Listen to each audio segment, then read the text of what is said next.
Hello, everyone. Welcome for this panel. We're going to this morning, discuss the right to research. And we actually brought people like good researchers from all over the globe, and which is a rare thing to be able to manage. And sure, we'd love you guys you all to be here personally.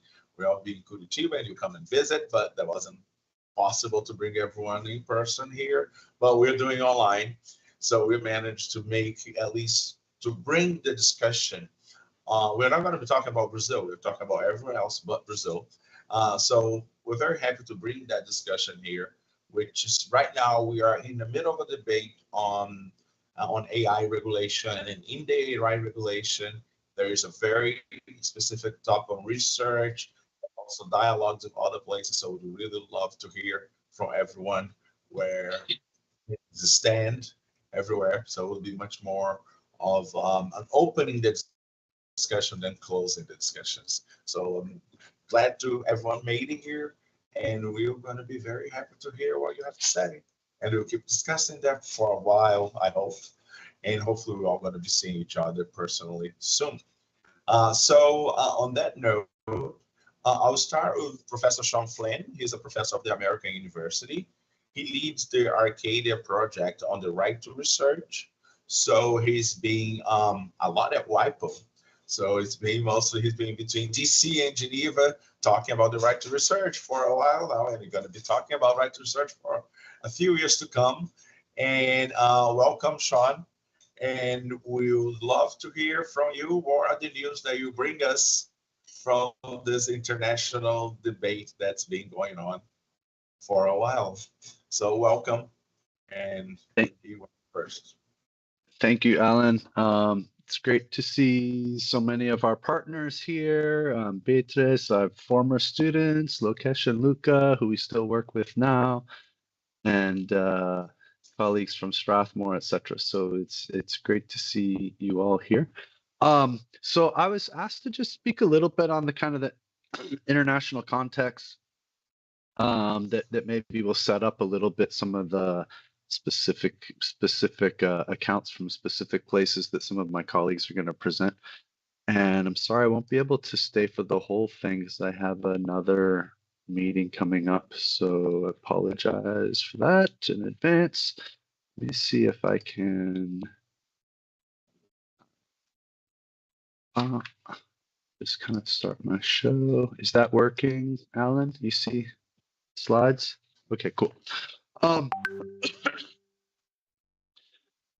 So one of the big shifts in all kinds of research, but including academic research done, by university professors and researchers, etc., is the use of what we can call computational research.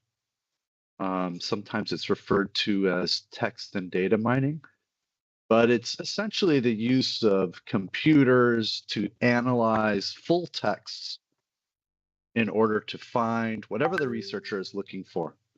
So it's basically heightened search, things that we've been doing for a long time with various purposes. But in computational research, the researcher digests entire texts into some kind of a corpus and then designs their own algorithms to search that corpus for what they're looking for. And it's used in the humanities, it's used in the hard sciences. It's one of the reasons we found COVID vaccines so quickly was the use of this kind of technology. And as this slide represents, it's being used in the North and the South.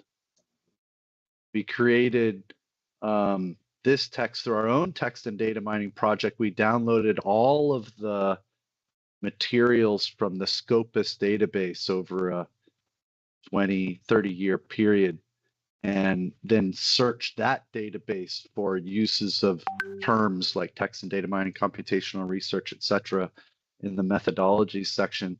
And then we broke it out by country. And we find, for instance, if you look at Africa, that even in some African countries, there's over 1,000 articles using text and data mining methodologies published every year.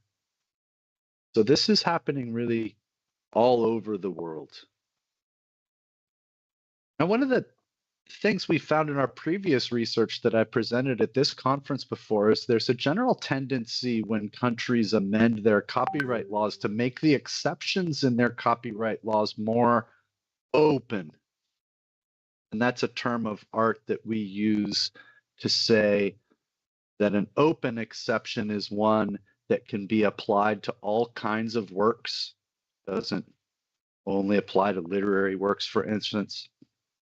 It applies to all kinds of uses that are protected by copyright. So not just reproduction, for instance, it could apply to a display, performance, etc.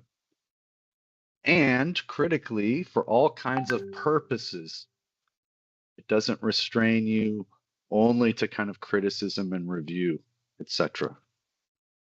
But for the kind of research that we're talking about, what's really important actually is not so much that you have an open exception to all purposes, but that your research exception itself, it could be limited to research, but that research exception, to do computational research, that research exception needs to be open on those other axes. You need to be able to apply it to any kind of work. So we use literary works, sure, but we can text and data mine broadcasts and audio works, etc. Needs to be usable by all kinds of users, ideally. Some research exceptions are you can only use them if you're part of a university or research institution, etc. And all kinds of uses.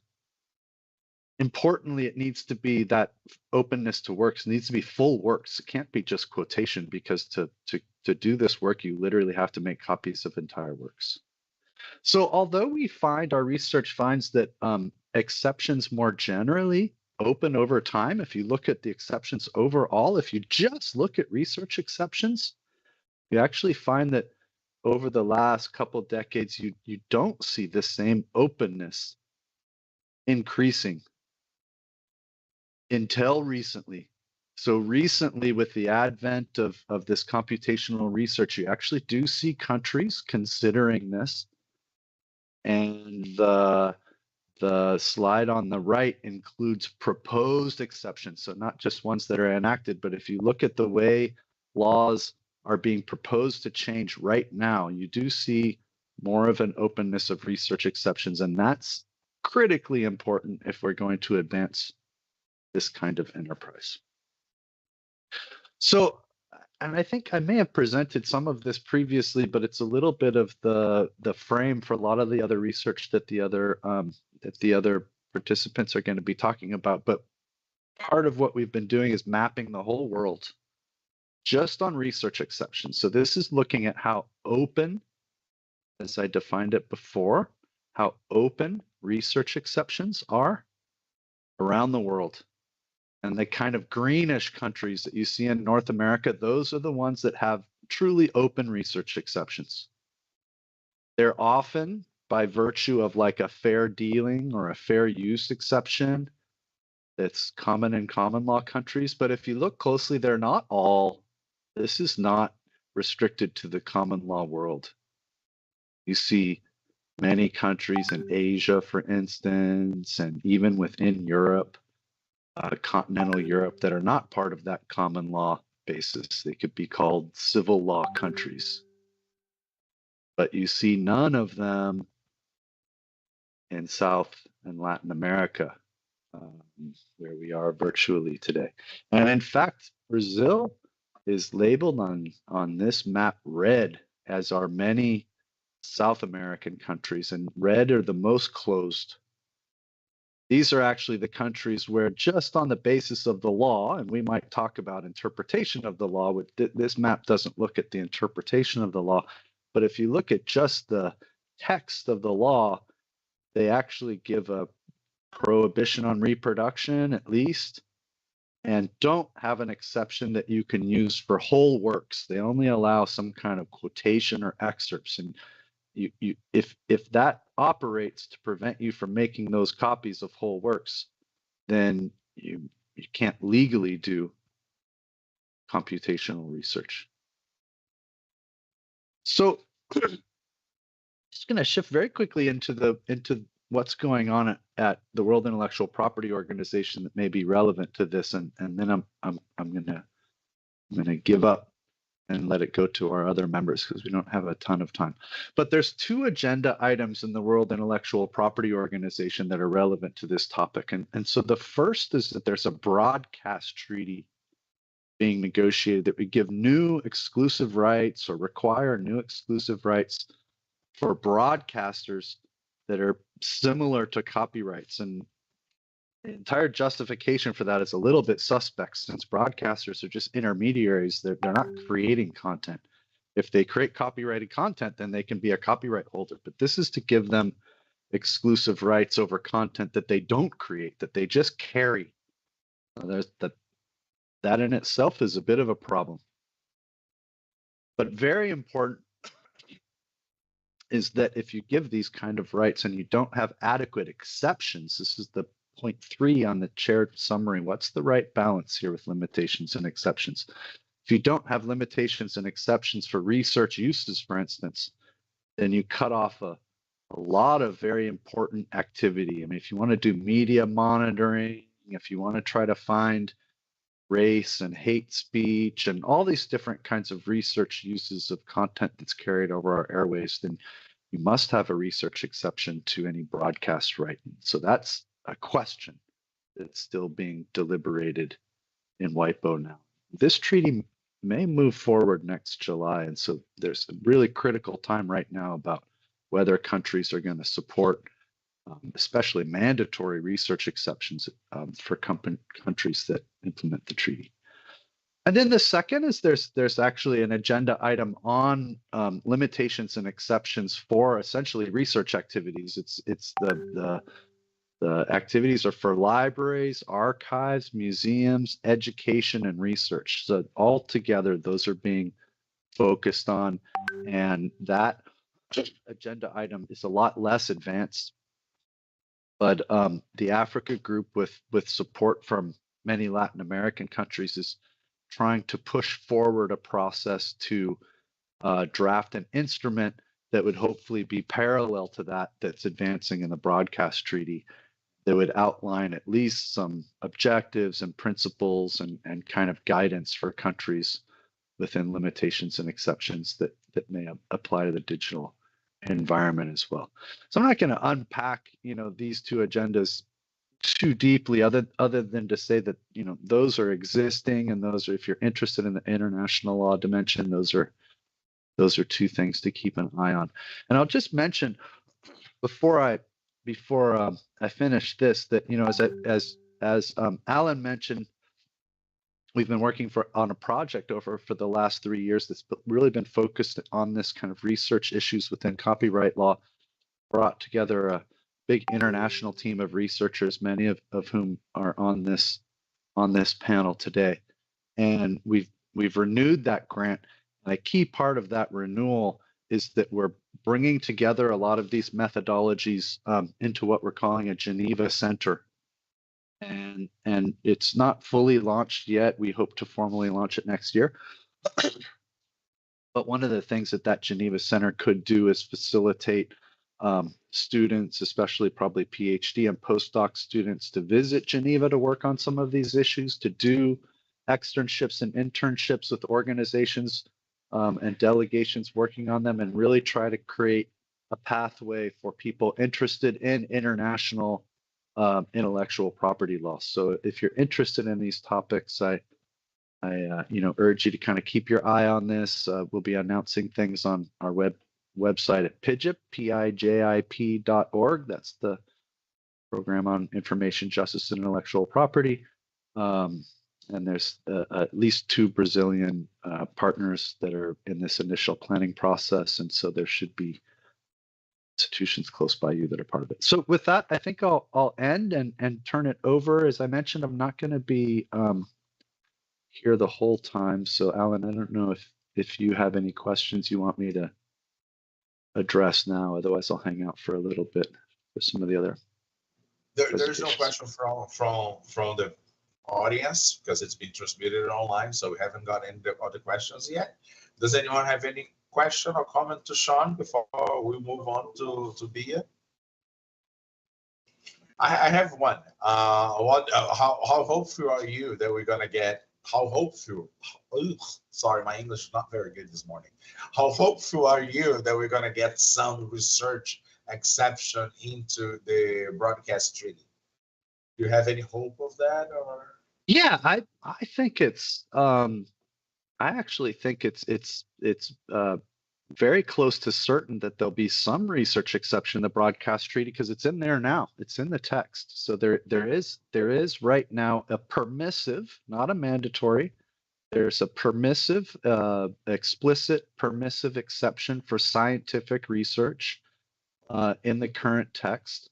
Now there's a coalition of stakeholder organizations called the Access to Knowledge Coalition that we help with and give legal assistance to, that is promoting that exception be mandatory, not permissive. And I have less certainty that will happen, but there is a push to make a research exception mandatory, which I think is a good idea, but there'll be some opposition to that. And then there's a couple other issues there, but yeah, I think it's a good chance there'll be a specifically delineated, at least permissive, if not mandatory, exception for scientific research, which will be important. Okay, so that's still standing. I knew he was there, so that's still holding there. All right, let's keep our hope, and we'll see next SCCR how that goes, because I think that's the only meeting before the next General Assembly, right? So next that's SCCR, right. Very key for that. That's in April. Yeah, the Copyright Committee, which is the SCCR Copyright Committee, meets in the first or second week of April, and then the General Assembly meets in July. And so these two meetings may be very interesting in the sense that there's kind of an inflection point right now where things could move or not move, but there might be some movement. Okay, perfect. So on that tone, we, as you said about the A2K Collision, Access to Knowledge Collision, I'm actually moving on to Beatriz Mesa 8.3, which she's a professor of graduation and postgrad in La Universidad de Buenos Aires in Argentina. And she teaches copyright on the philosophy and philosophy letras, philosophy and literature studies on all that. It's copyright on that. She also teaches copyright and human rights at Flasco. And she's a good friend, and she's been working on this A2K collision on the Latin America part, where we'll be trying to make people aware how little access we still have to knowledge, to how long what a long road we still have to the right to research. But Beatriz, you have the floor. It's all yours. Thank you so much, Alan and Sean, for this perspective that you presented. I'm also saying sorry because I'm not going to be the whole session, because I have some commitments, some teaching commitments. I have to go to the university pretty fast from here. So I would like to first to introduce the work we do from Latin America. I am here representing Fundación Vía Libre, which is one of the NGO members of our coalition. We are all members of the Access to Knowledge Global Coalition, but we also have our Latin American Coalition for Fair Access to Knowledge, which is integrated by Fundación Carisma from Colombia, IBD Autoral from Brazil, DatiSoc from Uruguay, Hiperderecho from Peru, R3D from Mexico, Derechos Digitales from Chile and Latin America, and Internet Lab from Brazil as well. So we are a coalition working in civil law countries. So in these kind of countries, the approach of limitations and exceptions is really important. As already shown in the map, the research exception, the text and data mining exceptions, the possibility to do computational research is very restricted. The scenario for our countries is absolutely restricted, and we are facing different kinds of debates that we are trying to inform from our research and our work in our territories, and also with our interventions at WIPO. We work in a double sense.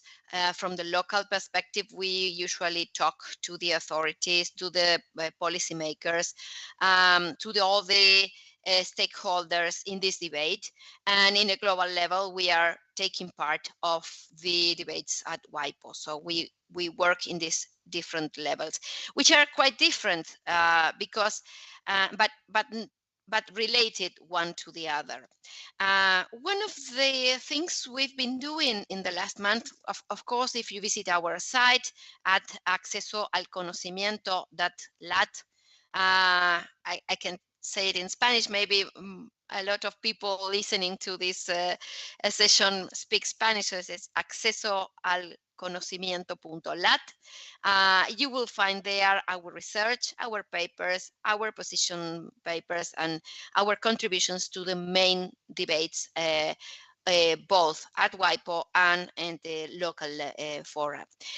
One of the things I would like to share with the community right now, which is something relatively new in our network, is that we are currently contributing to the artificial intelligence community here in Latin America. Together with Patricia Diaz, we are both working together with CENIA, which is the Centro de Inteligencia Artificial, Centro Nacional de Inteligencia Artificial, the National Center for Artificial Intelligence of Chile. The CENIA has a very, very interesting project right now in which our current members of our network are also taking part. Is the challenge of building a large language model for Latin America, from Latin America and for Latin America, showing Latin American perspectives. So this case is helping us not only identify the problems we are dealing with because of our territories are in red in the map that Sean already shown, but also in a practical level. Every day, working together with the people that is trying to build this large language model for Latin America and from Latin America with the specific issues from Latin America, we want to build a language model that reflects our cultural diversity, our characteristics, our language as we speak it, our identity, in a very, very interesting way, because it's a project that is developed by the academic community. We have people from universities, from Colombia, from Argentina, from Uruguay, from Chile. Of course, the Chileans are the biggest number of universities because CENIA is based in Chile and they started with the project. But what we are focusing now is in the limitations that we have to develop our own technologies. So it's a matter of development. It's no longer just a matter of copyright. It's a matter of how do we think technology from our region? Are we going to be the ones buying technology that reflects other continents, other people, other countries' perspectives, or are we going to be able to develop our own technologies in a field that is a promise? It promises to impact almost every area of our cultural and social relationships, from work to understanding society to medicine. In whatever field you research, there you will find issues related to artificial intelligence and the building of large language models. So if it is no longer a matter of copyright, it's a matter of development. And what kind of development do we want?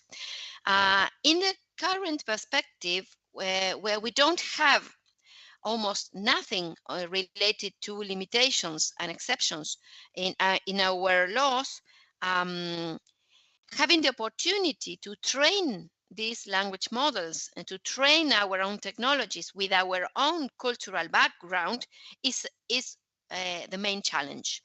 Together with Patricia, working with Esenia and the rest of the community behind this Latin American large language model we are trying to build, we are facing everyday challenges to see what kind of contents can we use to train these models. So we are using mainly things like Wikipedia, which has its own problems because most of Spanish language Wikipedia is done by the Spanish community, not the Latin American communities. We need to focus on how to build diversity in this, how to introduce diversity in these language models, which is almost blocked by the copyright laws we have in our countries. So this is a matter of development, as I already said. It's a matter of how can we dialogue from the copyright community with the technology communities. Let me do some kind of mea culpa on these problems, because when I first met the people from Senia, they didn't have this problem. They were not paying attention to this problem. They just were training things, getting as much content as possible, trying to reach different communities. And then I asked, oh, how are you dealing with intellectual property?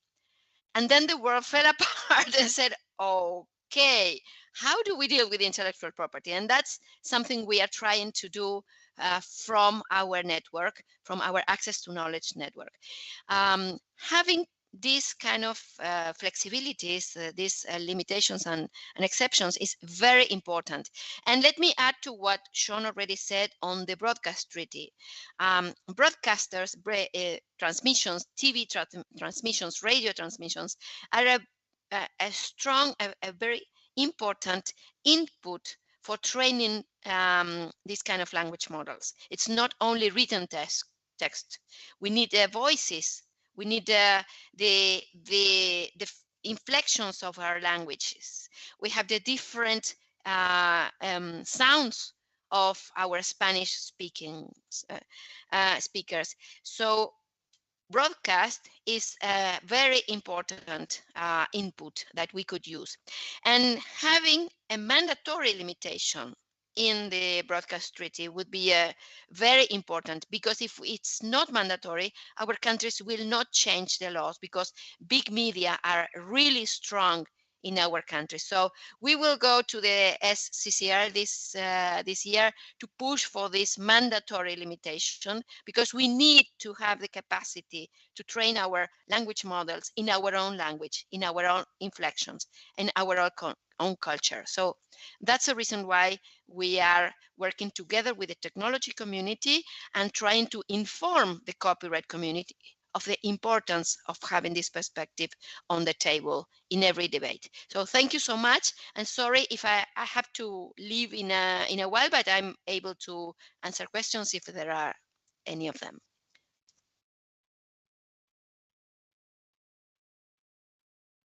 You're mute, Professor. Yeah, I was mute, so now I'm back. I have a question which I believe you'll be able to answer. I think I have the answer, but as we're talking about the right to research, and sure, I've been involved with access to knowledge as well, and all this discussions on limitations and exceptions.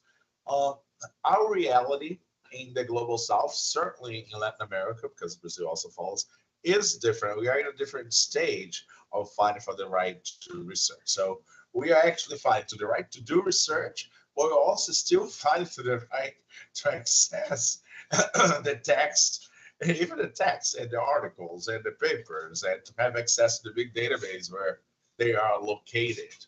How do you see that we can actually bridge all those gaps that we have? Because we go from not having a problem, not having limitations for libraries, not have preservation rights yet, at least not in the law, and now we are facing TDM. How do we see we can combine this fight under one? Oh, Alan, what a question are you making? I've been trying really to answer that for a while, so yes, me too. Me too. Well, the perspective is not clear. I think it is hard work, because in the current trend of artificial intelligence, most of the decision makers and most of the people that has to do with the reform that we are asking for believes that only the big tech are able to develop artificial intelligence. And if we don't manage to change that narrative, we'll be blocked to do that. And that is serious, because it's not only that we can do artificial intelligence. We can have small projects, medium projects, and also large projects. For example, Senia is developing a large language model, which needs a lot of input. So if we cannot manage to change this narrative that only 5 or 10 big tech from the north are developing artificial intelligence, then that narrative will be against the opportunities we have as Global South. We have to be able to do that. We have to generate the conditions to do that. We have to talk together and build policies, not only to be able in a technical field, but also in a legal field. So I think this is the main problem, this narrative. I think we need to address this narrative, and then the rest of the discussion might not be easy, of course. Everybody knows that it's not easy. We've been fighting for limitations and exceptions for libraries and archives since long term now, with no success at all. But I think the first step is changing this narrative.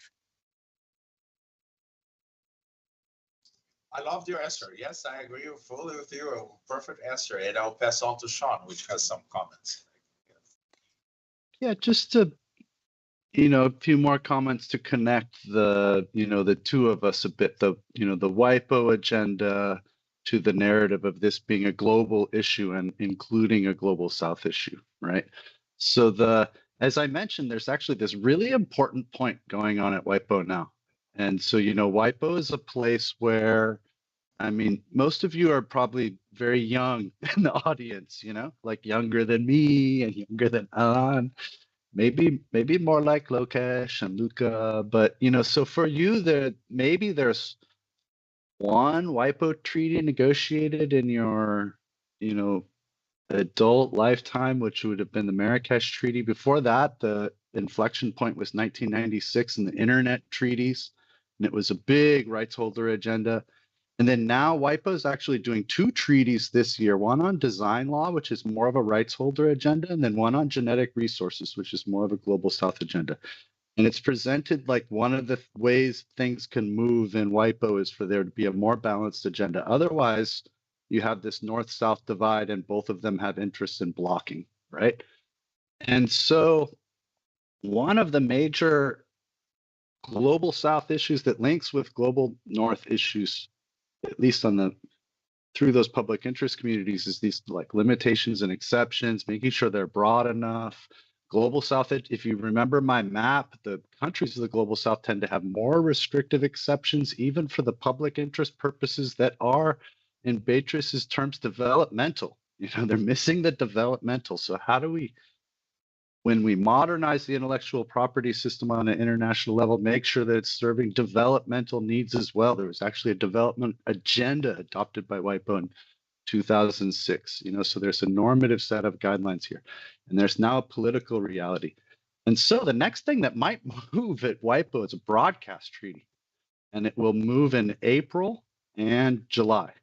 So if you're looking for something interesting to write blogs and papers about, you could look at these things. And the big questions are, should the limitations and exceptions in the broadcast treaty even be the same as in copyright? Like right now, they're more restricted in this broadcast treaty. In this draft treaty, it's more restricted than we already have for copyright. It doesn't require quotation rights or free expression rights or anything, only permissive exceptions. And then as the international people, very restrictive 3-step test. So what's going to have to change? Does the limitations and exceptions agenda advance at the same time? And, if so, what are some of the ideas that should influence, the positions and things? So that's what's going on. And I think at this WIPO, hopefully, Beatrice will hold and there'll be a panel or side event, and I think we should actually do a series of events on this topic and make sure some of them are webcast to bring some of these voices all together and analysis together, you know. Let me add. Let me add that we are to actually yes. make this bridge. That's why we're going all over the world to see what we can have together. Yeah. Let me add to what Sean already said, that we are planning, hope we are be able to do it. We are planning a side event, inviting people from Senia and Mazakane, which is a project in Africa, both big projects on artificial intelligence from Latin America and from Africa, to show that there are these kind of projects in the global south, and that we have to build the capacities and that we can do that from the south. So this is what we expect to be doing in April in Geneva. So hope you join us. Okay, and on that note, I will pass on the word is specific to our African representative. You know, Chebet works with Melissa, which some of us know, and she works at the Center for Intellectual Property and Information Technology Law. And she's a researcher. She's also a lawyer. And I'm very thankful. And they developed wonderful things there, because I've been talking to Melissa for a while. I don't think we've met personally yet, Chebet, but next time I go over to maybe South Africa, we'll stop there, because I'm dying to know your center there. So on that note, I bring you to the conversation, because I'm dying to hear your experience and the experience of the project itself and the development that you do there, which is really good. And I'll add another thing that I was very impressed and very happy to see the amount of women there leading that process in Africa. I was very happy to see that. And I wish in Brazil we had more of that, to tell the truth. So you have the floor. Thank you, Alan. I'll just share my screen. I hope you're able to see it. Okay. So I'm going to be presenting about the research that we've been doing at CIPIT, and particularly the right to research and copyright law in Kenya. We did some study on text and data mining.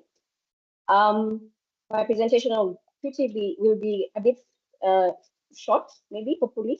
I'll talk about three aspects. So give you an introduction about the work that we're carrying out, give you an explanation of a case of Mazakane as has been mentioned just now, and then talk about more of our research that we've been doing. So Africa, as has been mentioned, has very many languages, over 2,000 languages. But despite this linguistic diversity, the African languages represent a very small fraction of the resources of natural language processing. Why is this the case, and what can we do to improve? A couple of the challenges that we face is that there's a lack of focus from governments and funding agencies. We also have discoverability issues for existing resources and insufficient community support for collaboration. And language complexity and the variation also hinders standardization. So why is a supportive legal environment for text and data mining research necessary in Kenya? One is to empower researchers to contribute effectively to global knowledge. As Sean had mentioned before, there's a Blue Dot AI, which was used to detect coronavirus outbreak very early. Another reason is to navigate copyright concerns. So when you're talking about TDM, there's often a reliance on copyrighted works, which raises important questions about the rights of copyright owners. And it's very important to get a balance between the interests of creators and also researchers who need to access and utilize these works. The third thing is to create an enabling environment. The legal landscape must support researchers by establishing clear guidelines that facilitate TDM activities, and a conducive environment fosters innovation, collaboration, and advancement of knowledge. So using AI to build language tools can help to bridge this gap. And it would be very amazing if we had an automatic transcription or machine translation available. For example, if we could translate Kiswahili, which is an African language, to Luya, another African language, or just between African languages. It would be great also to have an educational or a medical information that can be easily translated from English to one of our local languages. So the case of Masakane illustrated this. And Masakane is an open source continent-wide initiative which is aimed at improving machine translation for African languages. And it focuses on collaboration across borders to address language resource scarcity. So within the Masakane Research Foundation, they have a project called Decolonize Science, which works to make scientific materials accessible in various African languages. And in this case, they used a data set, which is the JW300 data set, which was created and from texts published by Jehovah's Witness. So the Bible is a great source of aligned text. This is because it's already organized in chapters and verses, and so it's very easy to translate into many languages. And JW has already done that because they have it in very many African languages, and this has allowed young people, or the data sets that Masakane was able to get allows young people across the continent to easily select the language that they want to train their models for. And so Masakane was able to publish numerous papers. They trained many machine translation models and achieved considerable success in research circles. However, Masakane later realized that they needed to investigate the origin of the JW300 data. And so they began to consult legal partners, and that's where we came in as CIFIT. And we were able to figure out that Jehovah's Witness holds copyright in that data set. And they, on their copyright notice, they stated that the content was copyrighted in Pennsylvania, USA. And the website also explicitly prohibited the data, text and data mining. So here we looked at the legal perspective there, and it was agreed that the use was for research, but there was a question between whether the end product would ultimately become of commercial use. Their website, the JW website, also explicitly had prohibited text and data mining. So this meant that we had to consider jurisdiction-specific exceptions. For example, the use of the US has the use of fair use, which allows users of text data, while in Kenya we have a more limited exception, which is the fair dealing exception, and other countries like Ghana, for example, doesn't have the exception. So there was limited time to consider all these legal issues, and so the best thing was to write to Jehovah's Witness and ask them for permission to use this. However, they declined. And so the models that Masakane has created, they still exist, but there's a gap in the community which makes it harder for new researchers to access the work. And this experience largely raised a couple of questions or concerns, which is one, the uncertainty in research, especially across the African continent, the narrow legal definitions that create constant interpretation issues and don't allow for future proofing, which means that they don't account for technology that has not yet been developed. And lastly, policymakers are required, or there is need for broad policy making when drafting exceptions, or even consider transforming this into positive right to research rather than exceptions. So based off this experience with the Masakane group, we, or rather this led us to having a broader study on the right to research and copyright law in Kenya with a specific look at TDM. So our research objective was to analyze the copyright framework and the impact on TDM in research, and then also to come up with recommendations on how we can improve or foster a supportive legal environment for TDM. So our methodology was three-pronged. So we had legal review where we looked at and analyzed the Kenyan Constitution, the technology laws such as the data protection law, the national ICT policy, the Kenya Digital Economic Blueprint and Strategy and Distributed Ledger, and the AI Task Force report. We also did a comparative analysis with South Africa. We picked South Africa largely because there's a similarity in the copyright law and the exceptions that are there. And then finally, we did a survey of TDM developers and users just to find out what it is like for the actual users, or how is the law affecting them. So our key findings here was that the technology, or the legal framework for technology as is, has the potential to support TDM research. given an appropriate implementation and update. So the gaps that were in the law is a lack of implementation, and also the current digital environment is not adequately covered. Another key finding that we had was that TDM research could be allowed under the Kenyan copyright framework. However, this requires interpretation of the law, because as it is, there's a lot of vagueness in what is the definition of fair, what is the definition of scientific research. Does TDM fall fairly under scientific research? So what we did is an analysis of a key case law, and to interpret what the gaps in the law through what the court had decided. And this was in the case of the Communications Commission of Kenya versus Royal Media.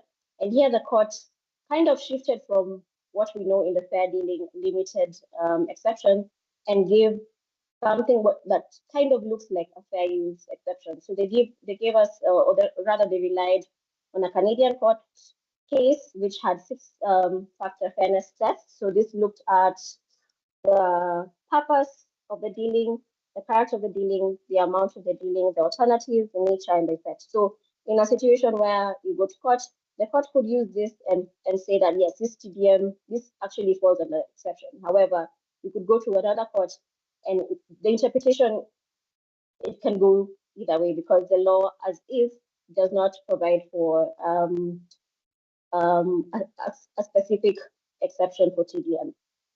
So in our comparative analysis with South Africa, we looked at the amendment, the Copyright Amendment Bill, which seeks to shift towards a more flexible fair use exception. And here we're talking about future-proofing the law, where emerging tech and AI, we've not yet, or technology that has not yet been developed, how can our law fill in those? So we also looked at Singapore and Japan, who have the specific copyright exceptions. And under our survey, we were able to ask a couple of TDM developers and users, and largely we found that there's a lack of awareness about copyright laws and even fair dealing exceptions. So most of them would either have to purchase license out the data set. Others would use them not knowing whether or not they can because of the uncertainty. And very many of them, or rather very few of them, would use it as a fair dealing exception. So that's a very small amount, just about 18% of them.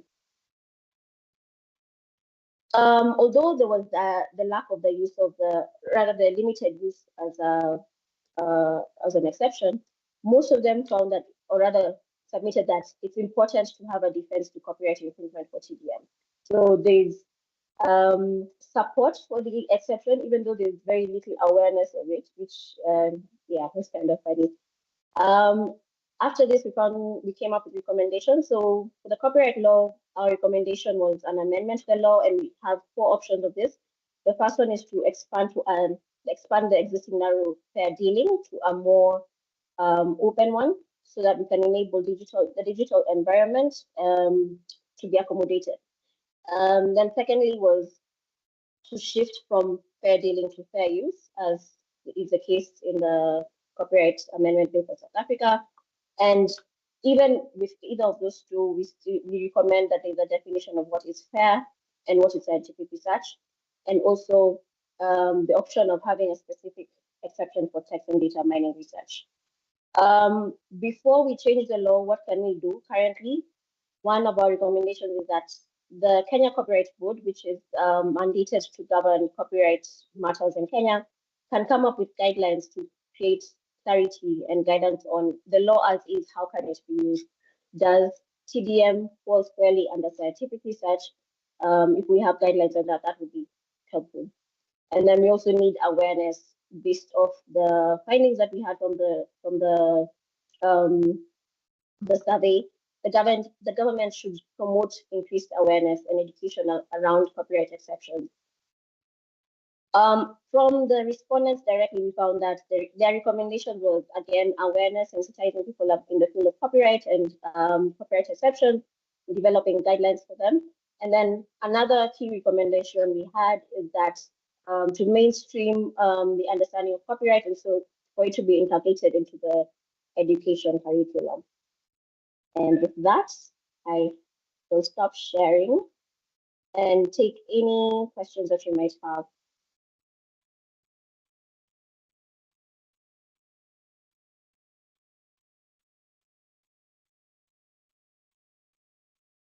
Okay. Well, a lot of, okay, do you want to, just a minute, lots of information. I have to say I have a lot of questions, but we're not going to have time for all the questions. But I'll pass it on to Sean first, since he's here and he's not going to be here until the end. But I'll get her later. So I wrote down a few questions here. So the first thing is that I need to visit you there. That's for clear from your speech. So that's an extra grant I'm going to ask. I need to go to Kenya, spend some time with you. You're welcome. To learn what you're doing. But go, Sean. And we could leave this for later if you want, Alan, to get on with other presentations. But I guess that would be interesting to continue to comment on, Chibet, the lots of connections between, your story and Beatrice's story as far as, it's very similar. Transformative action, they're both creating these large language models, specifically in the cases of translation, and hitting different kinds of barriers to access to training materials. So it definitely points to at least one kind of key aspect of a copyright story and a research exception story. I don't know if there are other things that you thought were interesting that you heard, from Bea's presentation as well about connections in the two environments. Or maybe you could say also something about how the researchers' voices are kind of being organized there. I know a lot of the people that you work with are actual text and data mining, researchers and scientists and things like that.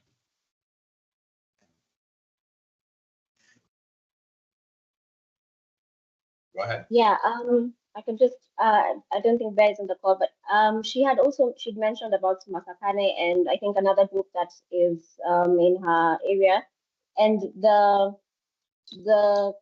similarity is pretty much the same, where you have a lot of opportunity for use of copyright or copyright exceptions. However, because there's a lack of awareness or uncertainty in the actual legislation that we currently have, there ends up being a gap, and there's not much development that can happen in that area. So I think the conversation and what she talked about, having a conversation between Masakane and her group would surely come out with a lot of fruits for this area.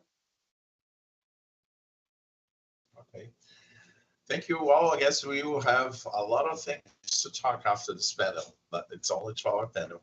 And on that note, we are going to move on to Southeast Asia, specifically to India, where Lokesh is going to give us a more panoramic view of what's going on there on the right to research.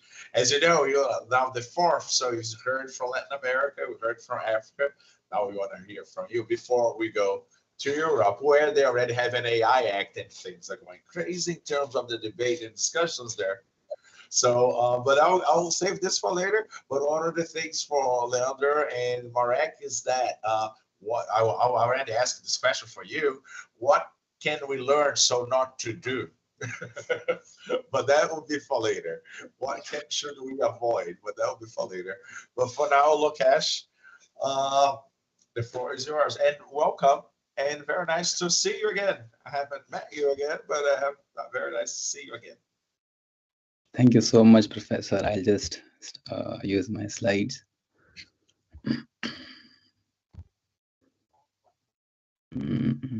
How to make it?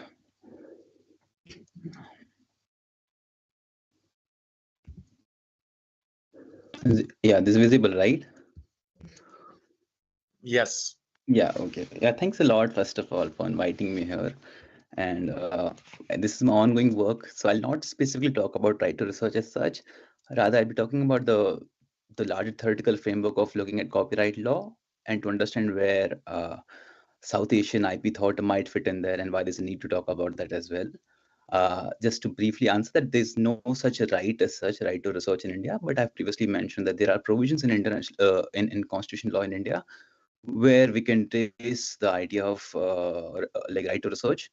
But copyright law as such is a relatively like limited law, so research is not per se allowed unless we argue creatively.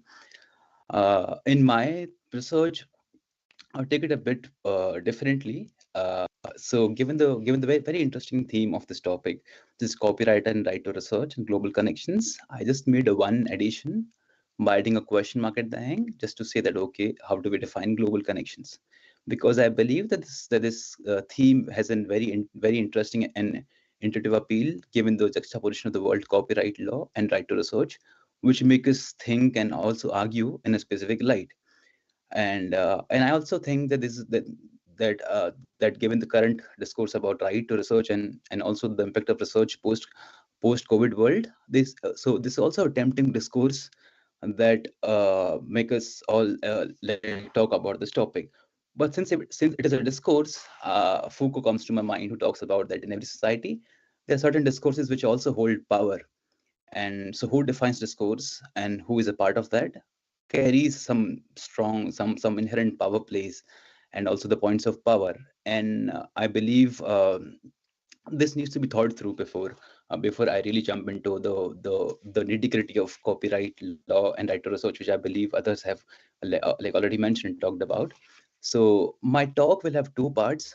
First, I'll talk about why this kind of thinking that is needed, and secondly, I'll talk about why, like, what I found so far. And I'll be talking about particularly the history of IP teaching and IP research in India, particularly, then how and how it can how it can be important factor while talking about copyright law and right to research and making global connections. For the first part, so I borrowed this idea from a French sociologist. His name is Pierre Bourdieu. And so Pierre Bourdieu convinces me to an extent that to not look at copyright law just in terms of an academic subject or a legal concept with some legal implications. Rather, he convinces me to look at copyright law more as a field with an underlying logic of practice. When I say field, I basically mean that there are certain actors, which can include both people and institutions, like academics, NGOs, civil society group, IP holders, and lobby. All these people, they are all actors who constantly struggle in the field, which is copyright law, with the capital that they already hold. Now, the capital can be of four types here, as per Bourdieu. The first is economic capital, which is money. Second, social capital, which means where you come from, whether you come from Oxford, you come from Jodhpur, you come from Bhutan, or wherever you come from. Third is the cultural capital, which I'll be contesting in my presentation, which is the knowledge about the field, your knowledge and also your language about the field, how much you can like use your language to move in the field. And the fourth, symbolic capital, which is more about the accumulation of all of the capitals. But in one word, if to give you an example, it is more of your credentials which come from all the other capitals. Interestingly, these actors do not really just make a move randomly. There's underlying habitus of the field and of the people as well, of the actors as well, which make them make moves in certain ways. And this is called habitus. Now, habitus is basically an underlying structure of your thought. So in copyright law, if you ask me what is what is the habitus of copyright law, historically, copyright law has always been seen as a site of struggle between competing interest and values. Sometimes it is public interest and authors, and sometimes this is publishers and authors. Sometimes it is like, and nowadays it is more like broadcasters and public. But there's also habitus of individuals. The kind of move that you want to make in the field of copyright law, for example, whether you support public interest rights, or let's say whether you support IP holders, comes from your deep structure of who you are in a society outside the field as well. And the fourth layer is the doxa, which is the unspoken assumption of the field, which is that one unspoken principle which like nobody questions. And in case of copyright law, it is more about the consequentialist notion of copyright law, that let's say, like, copyright law is actually for something better. Now for WIPO it can be development, for US it's promotion of science, for India it is more of democratic values, and for different countries it can be different. So this is how I look at the field, and discourse is the one where all the actors use their capital to leverage their power. So how they want to shape the field and what kind of practices they want to have in the field depends upon the discourse they can fit in. And as of now, I define balance of copyright law as the discourse which is shaping a lot of our thoughts. Now, just to give an example of what I mean by these actors and how they make a move. For example, talking about right to research and let's say generative AI, information regulation, we see 4 kinds of actors. All of them more or less live within or make their arguments in balanced discourse. One is actor 1 can say that, hey, TDM use or generative AI infringes my right, and therefore we are suffering. So where's the balance? Actor 2 can come up and say that no, it's all fine. Copyright only permits non-expressive uses. So this is already balanced. Actor 3 can say that, okay, no, tech is useful. Let's say this TDM is useful, although it is infringing. Let's have an exception because like we need balance back. Actor 4 can say that although tech is useful, but we are also sympathetic to authors. So let's have some kind of remuneration model and also create a provision which creates a license and therefore create a balance. So all of them can particularly fit under the discourse of balance. But the interesting part is the cultural capital. All of these actors, besides their capital of economic and social capital, they also come with certain cultural capital, which is how much they actually know about the subject. And but the question is, how do you get cultural capital? Cultural capital basically means how much you know about the subject, your skills in the subject, in the field, and also experiences in your language. Now, I'm not talking about this cultural capital out of just for my theoretical interest. Even one convention can also be used to say that that there were provisions which specifically mention something like cultural capital. For example, in the first initial draft of one convention in 1886, there was a provision, Article 16, which talked about creating international bureau whose role was to provide quote unquote specialized information to countries. Then in the recent draft, we can also see Article 22, which talks about expert assistance, that countries can also have expert assistance in their countries. Similarly, WIPO development agenda that professor also talked about has something called technical assistance, which include introducing IP courses at academic levels. So all of them, so in more or less, there's already a discussion going on about cultural capital or at least who has it. And if you look at the history, at least in TRIPS negotiations, and also in WCT and WIPO treaties, there have been lack of expertise with a lot of global South countries, which have adversely impacted their position in negotiations, and therefore it becomes important to talk about that. Now the question is, why do I take professors or IP teaching as such? I believe, and this is more of my hypothesis, and I'm hopeful that professors that academics or professors or scholars, they are professionally engaged or professionally positioned to expand the contours of the knowledge. They are mainly concerned with the knowledge of the field. So for example, lawyers might be bound by their client interest. Similarly, governments can also be bound by international law. Academics, like funding agencies, can be bound by something else. But academics are somebody who might not be bound by specific interest, except their ideology, and therefore I think they are important to talk about. Now, I've taken South Asian countries and tried to trace IP teaching history in them. So interestingly, most of these countries got their IP teaching, like good IP teaching after 2000s. For example, let's take an example of Maldives. Maldives got its first formal legal education only in 1995, and even till 2000, it had only 70 legal practitioners.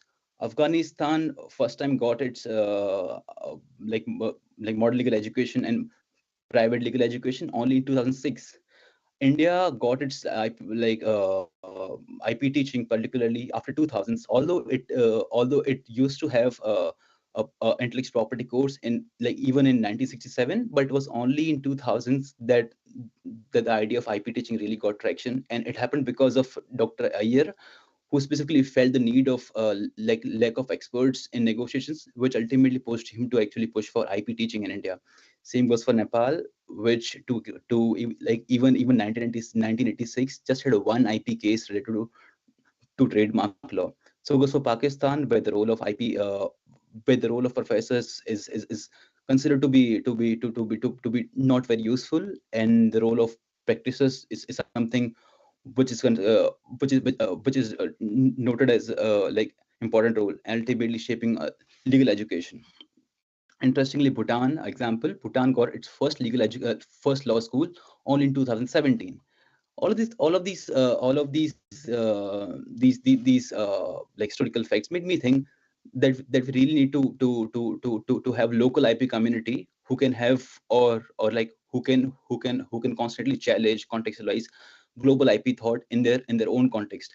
Of course, I understand that late IP teaching does not really mean that they have not been able to cultivate expertise. But the interesting point, or interesting but also sad point, is that these countries also struggle with their own socio-political issues and bureaucratic inertia, and because of that, it is also an issue why they've not been able to cultivate great IP professor or IP scholarship.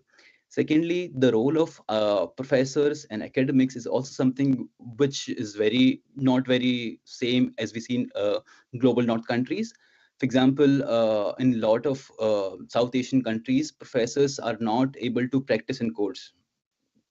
So they can't really have experience of the courtroom teaching. So courtroom learning. So on the contrary, if you see, for example, US professors, it is very common for them to file amicus briefs in the courts. These kind of issues often hamper how legal thinking is developed in a country. Another point is that a lot of these countries did not really have a lot of IP cases, which actually pushed them to have IP as a subject in their course. It was only after TRIPS that they started having more and more cases to really have IP as a subject in their course curriculum. So now the question is, how do we improve that? Since I'm still thinking about that, about the issue of how we can improve it. So besides working on the legal education of the country, and also rethinking the role of professors and scholars, two things can be done to actually engage with the subject. One can be changing classrooms. For example, instead of in addition to focusing on copyright law, they can also be focused on building negotiation skills, economic analysis, and also teaching different languages, which can enable them to have different contexts of the different contexts of the different countries.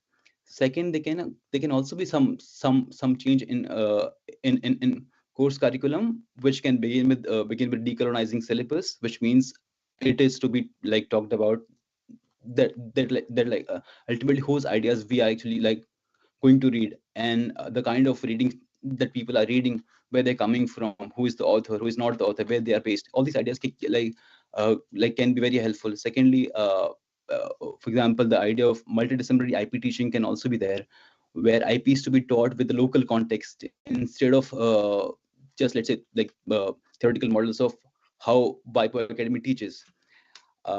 But the question is, what happens next, even if you have it? So, for example, once we are able to have this kind of discussions and see that whether local IP thinking is a part of the discourse or not, I think I'll be able to understand or actually appreciate if we really have global connections or not in corporate discourse. Just to mention that what I mean by local IP thought. By local IP thought, I basically mean that IP thinking which is grounded in the realities of the specific nations. Now it is not limited to, let's say, socioeconomic conditions of the country. it is also more about like taking their like cultural context into picture. For example, Bhutanese IP thought might look like where IP is to be seen from gross happiness index, which is their own, or like their overarching framework of looking at development. Indian IP thought might look at constitutional morality of India instead of just looking at freedom of expression or some other thoughts. So once we start like chipping in and building our IP thinking around these notions, I think we can have more fruitful discussions where the idea of discourse of copyright law will not be guided by certain like certain actors like with high capital, but I think it can be more informed and contextualized in the discourse. And yeah, thanks a lot for everybody who really helped me in this to think about the project. And of course, like all the mistakes are mine. I'm sorry for being a bit fast. All right, Akash, thank you, Akash. You gave like a huge overview. I thought it would be a bit more contained, but it was a big overview. So it brings more and more questions. Actually, what I think you brought to us, which I know exists in Latin America, I'm pretty sure it exists in Africa as well, is the huge divergency and variety of things that are happening and how all different groups in the same, in different countries in the same region have different positions and have different levels of development and so on, different questions. So that also sheds light in one thing, that is, it's not a monolith. So when we talk about Latin America, it's like a lot of different things. It's not one thing. The same thing with Africa, the same thing with Asia for sure, Southeast Asia, even India in itself, when we're talking about India, it's a lot of things, not one thing. And I think that's a very good thing for us to remember. That even also when we talk about Europe, it's not one Europe, but there are many views, there are many sides to it. And as we can see, once they actually, and then I'm already pushing for our next two speakers. One of the things that I think is very exciting in terms of this tentative harmonization in Europe is how diverse actually the supposed harmonization becomes. Once it goes from the directive, how varied it actually becomes, how large is that scope. So I think it's a problem for all of us in the Global South too, to understand what are these different levels of interaction and development and the interests that really are behind the motivational things that are there. And what I actually see, and I've been following this tentative harmonization worldwide and even regionally for a while, is that at the very end, I was going to leave this for the end, but I'm already anticipating it. At the very end is the cultural substract that actually sets the tone of what kind of regulation there will be. But I'll leave the rest, and not this ideal that people from law, and I'm from law as well, come from that idea that, okay, we're going to set up the structure and then that structure will realize itself. And obviously that's not how it works. And we've seen that for a while, although in law schools and stuff, we're still stuck a little bit of that. So on that, and when we talk about regulating AI and regulating research, we have to take that into consideration, not only the different levels of development interest, but what's the cultural substract that will actually produce and enact those rules. And I think that is one of the questions that needs a lot of research for that still. But on that tone, I will pass the word to Leander first. Leander is from a PhD candidate, if I'm not mistaken, a doctoral student at the Leuven. Right, let me just see here. Okay, he's a doctoral researcher, affiliated of KU Leuven Center for IT and IP Law, where Lucas was for a while, just returned this year. His research, your research applies to a law and political economy approach to EU regulation to non-personal data. So we're basically going to talk about one subject, which I think is wonderful. And then I want to really listen, learn from you what is the status of non-personal data protection, appropriation, regulation, and whatever name we're going to call it. Actually, just before we moved from calling property to regulation, which I think is a good thing. But I'll leave that to you. Thank you for taking part. And I know you're in Brazil, and I hope you're enjoying your time. Well, he's the only one that's physically in Brazil. So I hope you're enjoying your time here. With you, you have the floor. Thank you very much for the introduction, Ella, and I'm certainly enjoying my time here very much. So yes, so I will be talking, 1 second, is this working? Yes, okay. So I will be talking, as Ella already indicated, I will be talking mainly about data and perhaps less so about copyright, of course, but of course there are some interactions with the EU copyright acquis. But I think it also reflects a certain movement in EU law, at least, to talk more about data than perhaps copyright in certain contexts. Today, so I'm going to provide a little bit of a background on some recent EU data policy and EU research policy that has sort of informed the developments in the data law. Then I'll talk a bit more specifically about a study that we worked on for the Directorate General for Research and Innovation, and which really tried to understand a bit what the position of researchers is in also the data and digital legislation that the EU has adopted in recent years. I will focus there on the Data Act, which I worked on with some of my colleagues at the Center for IT and IP Law, especially Professor Margoni and Emijan Karabudga. And then I'll also provide some further developments that may be interesting also from a broader perspective. So recent EU data law follows broadly the 2020 data strategy. So we have the Data Governance Act, which was adopted 2 years ago. We have the Data Act, which was adopted last year, and the European Health Data Space Regulation, which was adopted this year, but it is not yet published in the official journal.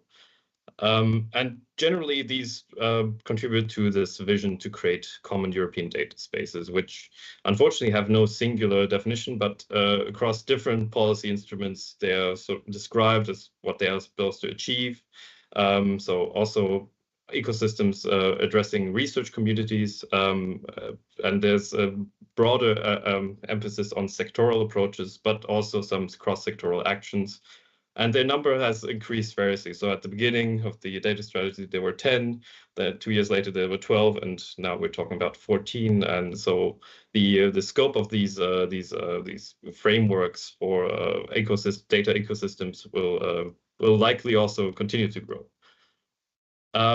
And EU research and data policy put together, they are trying to, in the context of the work programs of the current Commission, well, at least the one that was adopted in 2019, is also to understand how can we improve access and the reusability of data, including for research purposes. So the data strategy specifically, well, highlights that public sector data should be more accessible for research and the public good. It also proposes some legislative frameworks to facilitate decisions on which data can be used and by whom, also for scientific research purposes. And it tries to also lead by example by the establishment of notably the European Open Science Cloud, or EOSC.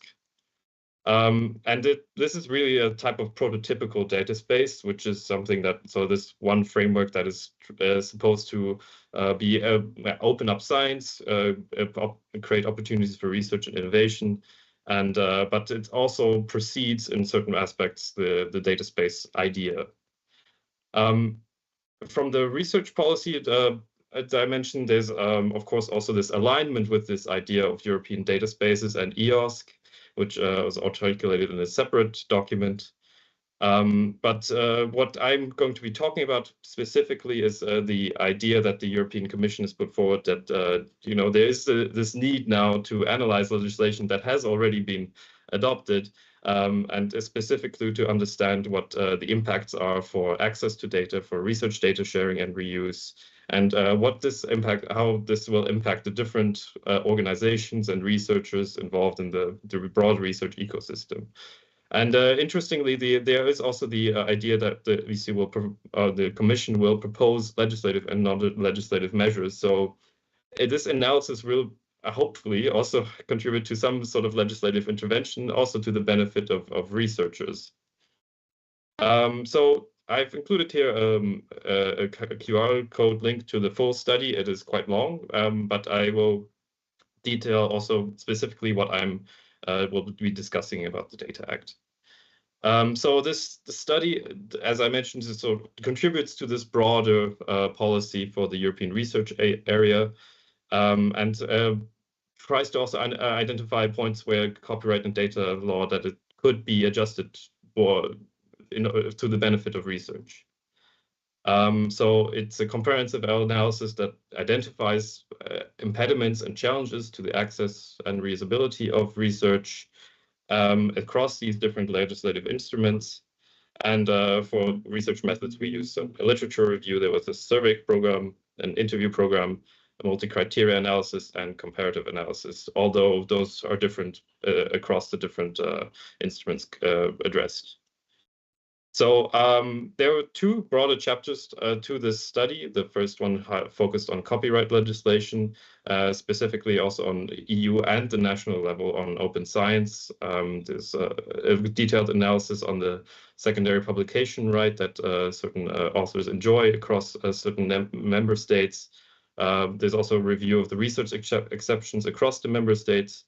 On the second chapter focuses more on the data and digital legislation, which assesses a broad range of EU data and digital legislation, so the Open Data Directive, Data Governance Act, but also the Digital Services Act, the Digital Markets Act, Data Act, the proposed version of the AI Act, and this policy program for the European Open Science Cloud. But as I'm mentioned, I am going to focus on the Data Act and specifically how this new act that was adopted just last year may have an impact on researchers and research organizations.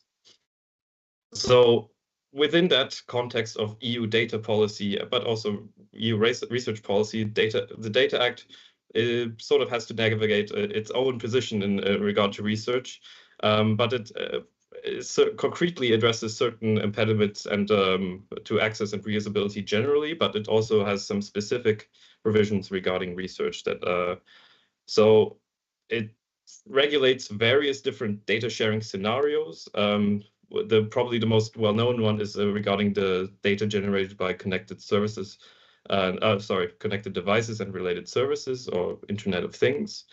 There's quite an innovative discussion of contractual rules. There are also something called business to government data sharing, so ability of the public sector to access private sector data, and also rules on the switching between the cloud services and the interoperability of data ecosystems. So it directly and indirectly regulates the access and use of data for research purposes, but it also doesn't prejudice further specific legislation that could be for the benefit of scientific research purposes. So our study part, or our part of the study focuses on these IoT data sharing dimensions, the business to government data sharing, and the switching, the contracts, and interoperability. So Internet of Things data sharing is structured generally in this map. I understand it may not be the most easily accessible, but specifically in these different constellations, we have one data holder that is presumed to have access to the data that is held by a connected device or related service. So a researcher could be then a user of that device, of a sensor, that has then the right to have access and receive that data. But they could also be, of course, a data holder, and they could also be a third party that the user requests the data holder to share data with that third party. It's important to note also, of course, that it cannot be impeded by the EU's much debated and quite controversial sui generis database right. But it is also limited to certain types of data, which referred to as readily available data. Importantly for researchers, it could also be an important tool to provide access to sensor data that certain data holders may currently be limiting access to. Business to government data sharing is quite an interesting innovation of the Data Act, and it also affects research organizations or researchers quite explicitly. So there's some starting point with a private sector data holder that could then be requested to share data with a public sector body, which could also be a research organization. That the public sector body could share that data with other research organizations where they are necessary for completing a certain task, but they can also share that data for the purposes of research in a separate provision, Article 21. So as I mentioned, the research organizations may be this body or another public body or specific recipient. But there's a need to demonstrate what is called an exceptional need, which is a quite particularly defined notion. It covers public emergencies, but beyond that, it can be quite restrictive. So these public emergencies might cover health issues, or natural disasters, or cybersecurity. But there's also some limitations on the duration and for trade secrets. There's some cost-cutting, contractual, and switching aspects where researchers may be, subject to current obstacles, which the Data Act addresses. So it could benefit researchers, but it's unclear whether they will always benefit from the contractual rules because it is addressed to enterprises. And data processing services, so cloud services, could also be studied for testing and evaluation. Finally, regarding interoperability, where researchers are engaged in these data spaces, the researchers may benefit from certain requirements that benefit them. But they will also, of course, need to be implemented, and they will, well, it's unclear whether they will address specifically these interoperability standards, whether they will address researchers as a use case. So some of the recommendations that we formulate in the study is that resources really need to be in place for researchers using these sensor technologies. For the business to government data sharing, the requirements to receive the data from the public sector should be more achievable, especially regarding trade secrets. There should be more closer monitoring and consideration of the research cases and development of contractual terms. The interoperability standards need to be, of course, achievable for a wide range of operators and should not, of course, impede the public interest in research. And if there are any compensation requirements, they should, of course, also not be beyond the costs. Some final specific aspect is that there's an alternative scheme between publishers and data holders because the data retention requirements for business to government data sharing are quite strict. And there's overall some uncertainties whether sui generis database right will cover this and whether as I mentioned, the notion of enterprise will cover researchers. I will skip this. These are some of the overarching digital and data law findings that also address some of the broader dimensions of data and digital legislation that we go beyond the Data Act. But further developments are also on the horizon, especially with the European Health Data Space Regulation, which covers both researchers as health data holders and as health data users. And there's a novel regime for the secondary use, which also covers certain scientific research purposes. And these are all supposed to be then handled by a public health data access body, which handles access applications, permits, and requests. The initial reception was very positive, but there are looming issues of trade secrets protection. And whether certain further data spaces or whether there's further regulation on that covers specific research data access scenarios is uncertain at this time. For instance, the financial data space regulation does not currently address these dimensions. So some of the key findings of this research is that the complexity of the landscape is increasing, and this is a key challenge for research. The Data Act specifically may provide some opportunities for research in the context of sensors and connected devices. business to government data sharing may be helpful, but it's restrictive, especially in the context of exceptional need.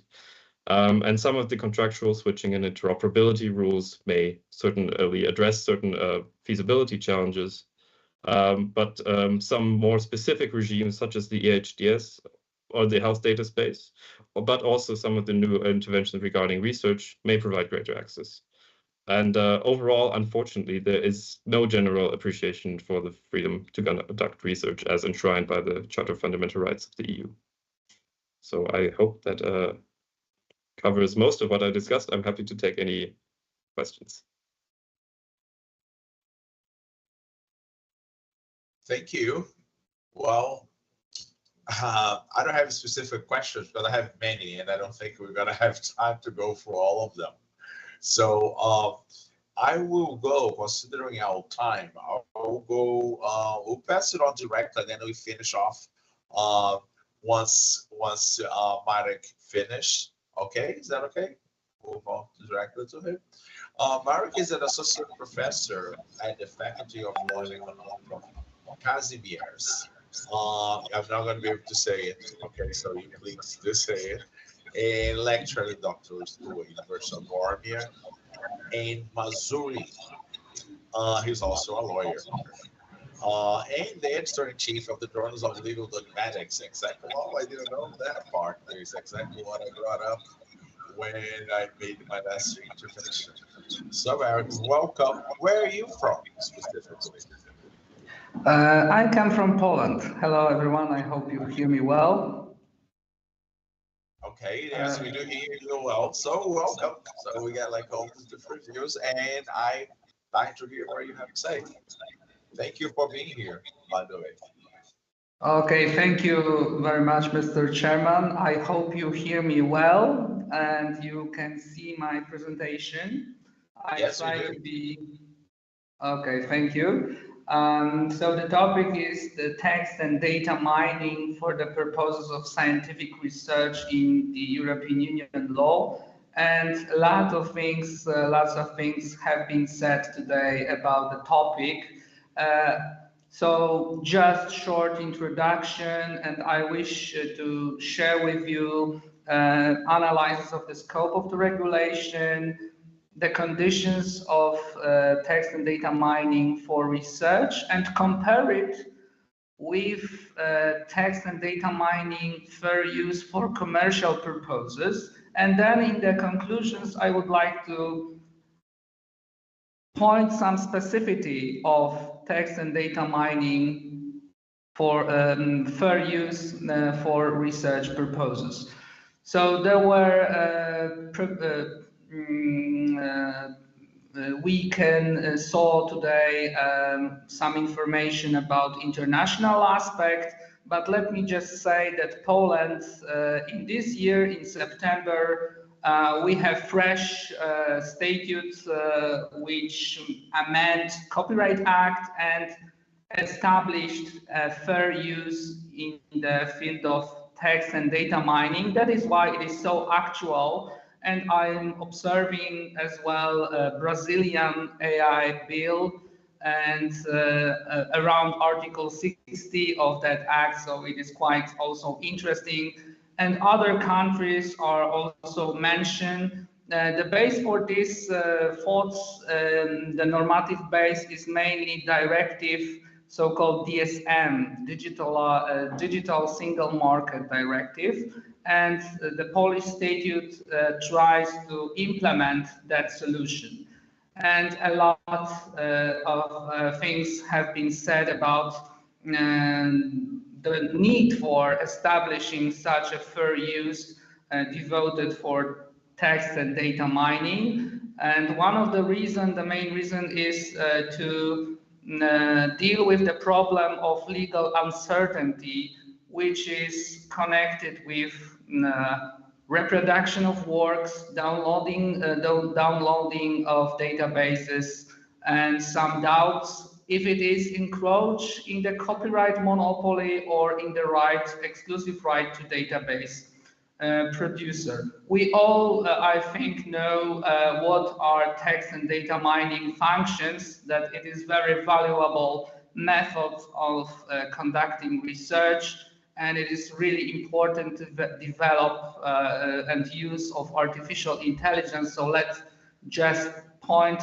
this issue. And what is the definition in digital single market of text and data mining? We have legal definition of that technique, or otherwise speaking, activities, and we see that it is a analytical technique aimed at analyzing text and data in digital form.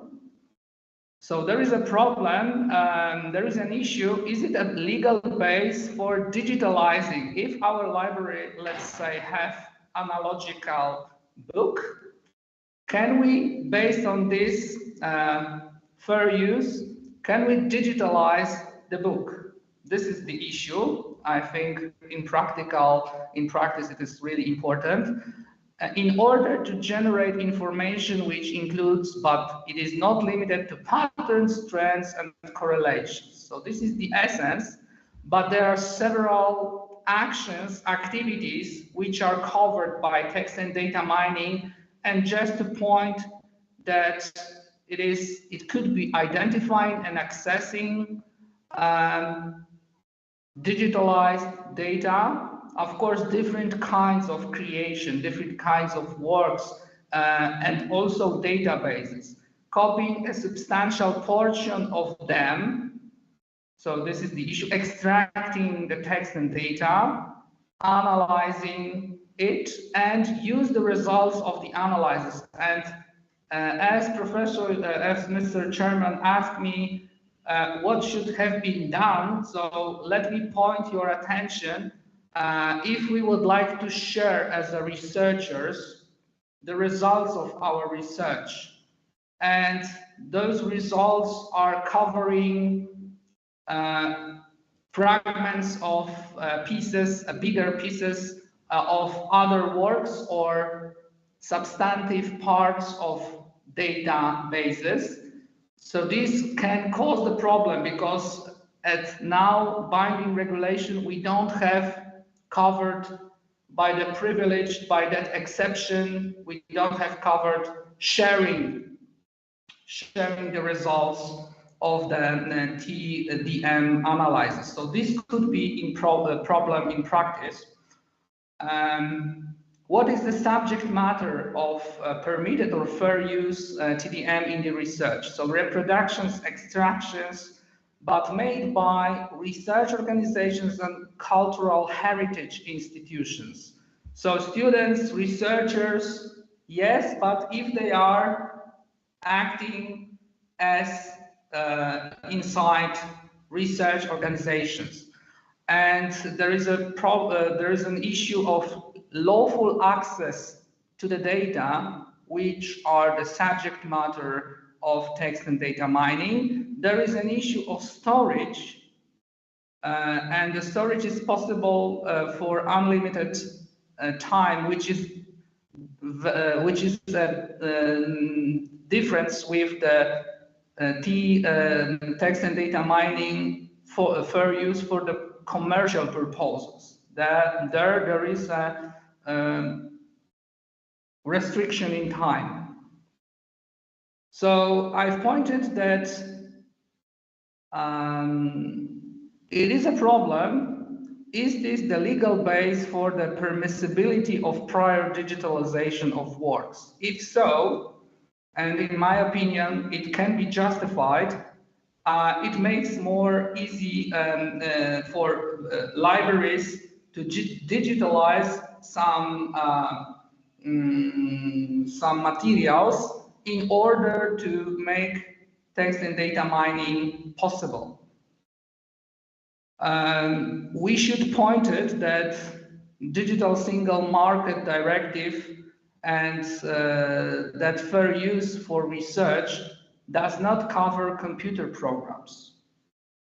They are excluded from TDM research use, and in my opinion, it should be considered if it's not be reasonable to make it broader. The problem of possibility of sharing databases on which TDM is conducted also, it is a problem. Here we have the 5 points and necessary conditions to use that, we may say, license, that exception. So on the subject scope, a research organization or cultural heritage institution, we don't have, of course, time to analyze it in detail. There are some definitions. What can be that organization, who can be, who cannot be, for the purposes of scientific research. So definitely not commercial, not profit-making purpose, not direct profit-making. Text and data mining in that form, lawful access to the data, and appropriate level of security for the works stored. So just let me point legal character of that permitted use. So there is no need for compensation, so it is for free. And even if there will be a contractual provision contrary to the exception, it will be ineffective or invalid. So strong base for practical execution of that exemption. TDM in research purposes is possible regardless of the will of the right holder. So this is a very big difference with the text and data mining for commercial purposes. We need a right holder may in metadata point some restrictions and make impossible text and data mining in for commercial purpose. So here we have, yes, a comparison with text and data mining for commercial use with that one for research purpose. So of course, there is no subject restrictions, so entrepreneur can use it. It also applies to computer programs. So this is a difference with TDM for research purpose, but there is a temporal limitation on the length of such storage. And some conclusions. Of course, there is a paradox of intellectual property law that it promotes science and arts, but by restricting access to these intangible goods. And this institution, so text and data mining fair use, alleviates it, so makes it not so strict. So it is a positive issue. And and generally speaking, there is of course, discussion by using data for text and data mining. Do we have encroach in intellectual property rights, or is it just equivalent to reading the work? So it is not covered by exclusive right. But those doubts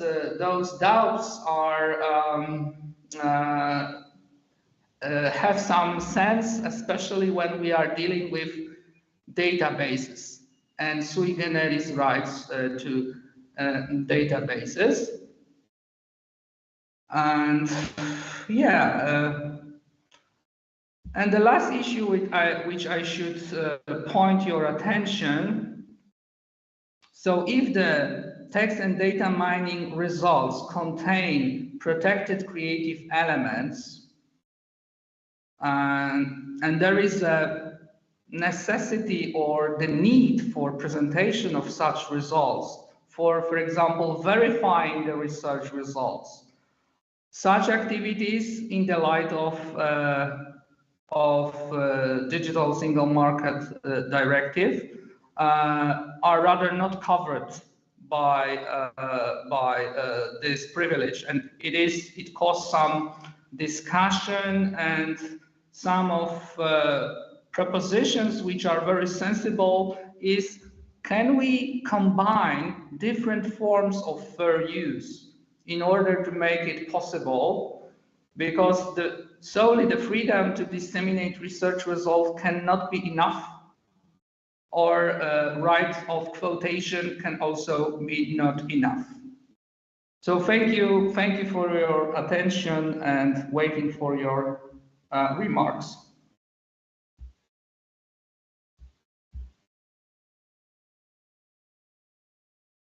Thank you very much, Mike. Right on time. Right on, because we have to leave in 3 minutes because they have another panel right after us. So we're not actually going to have much time for the discussion that I'd love to have. We do have your contact, but I do want to thank you very much for your presentation. Leander as well, Lokesh, and Chebet, thank you very much for being here, for making your time available, so we could actually bring that discussion more broadly. And hopefully this will be online. I'll share with you when it's posted online, and then we'll keep our conversations. Our hope was and is that this is just the first. It's not the first dialogue that we're all having, but it's the first panel that we're actually putting together, because I do think we're going to have lots of panels on this for a while. I think all of us are going to be talking about AI for a while. It seems to be. And I want to thank you very much. It was very broad, but it gave me at least a very good sense of what things there are, the debates that are going on in different parts of the world. And I think we need more of those dialogues. Our dialogues tend to be the center, regionally centered. And AI is not neither cultural content, which is what copyright actually ends up protecting, nor AI technologies are going to be regionally bound. So I think we do need to increase the venues of our dialogues, not only to learn what not to do from Europe, which I think for too long we've been thinking about what should we learn from Europe. I think one of the things that we need to learn, especially after the AI Act and DSM, like what not to do, what to run away from. Consider they already have the examples, and we can see from the debate that a lot of things that were decided are not really working quite as expected. So that's one thing that we should also learn when we are trying to envision where we're going to go to in the Global South specifically.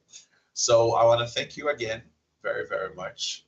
And the organization is telling me that I have to go. So I will also let you guys go. And again, thank you very much. We'll share this broadly to all of you, and it's going to be posted online. And hopefully we're going to be able to do a longer conversation personally. Thanks. If we get the funds, I invite you to come to Rio. But we need to get these funds first, and then you're all very, very welcome. And thank you again. And for our audience, thank you very much for following us. It's going to be all up online. I'm sorry you couldn't make questions. All your questions you asked, I could not pass on to our panels, but there will be other opportunities for that. Okay? Have a good afternoon or good evening, wherever you guys are located. And bye. I'll see you all later. Thank you, Alan. Bye, everyone. Thank you. Bye.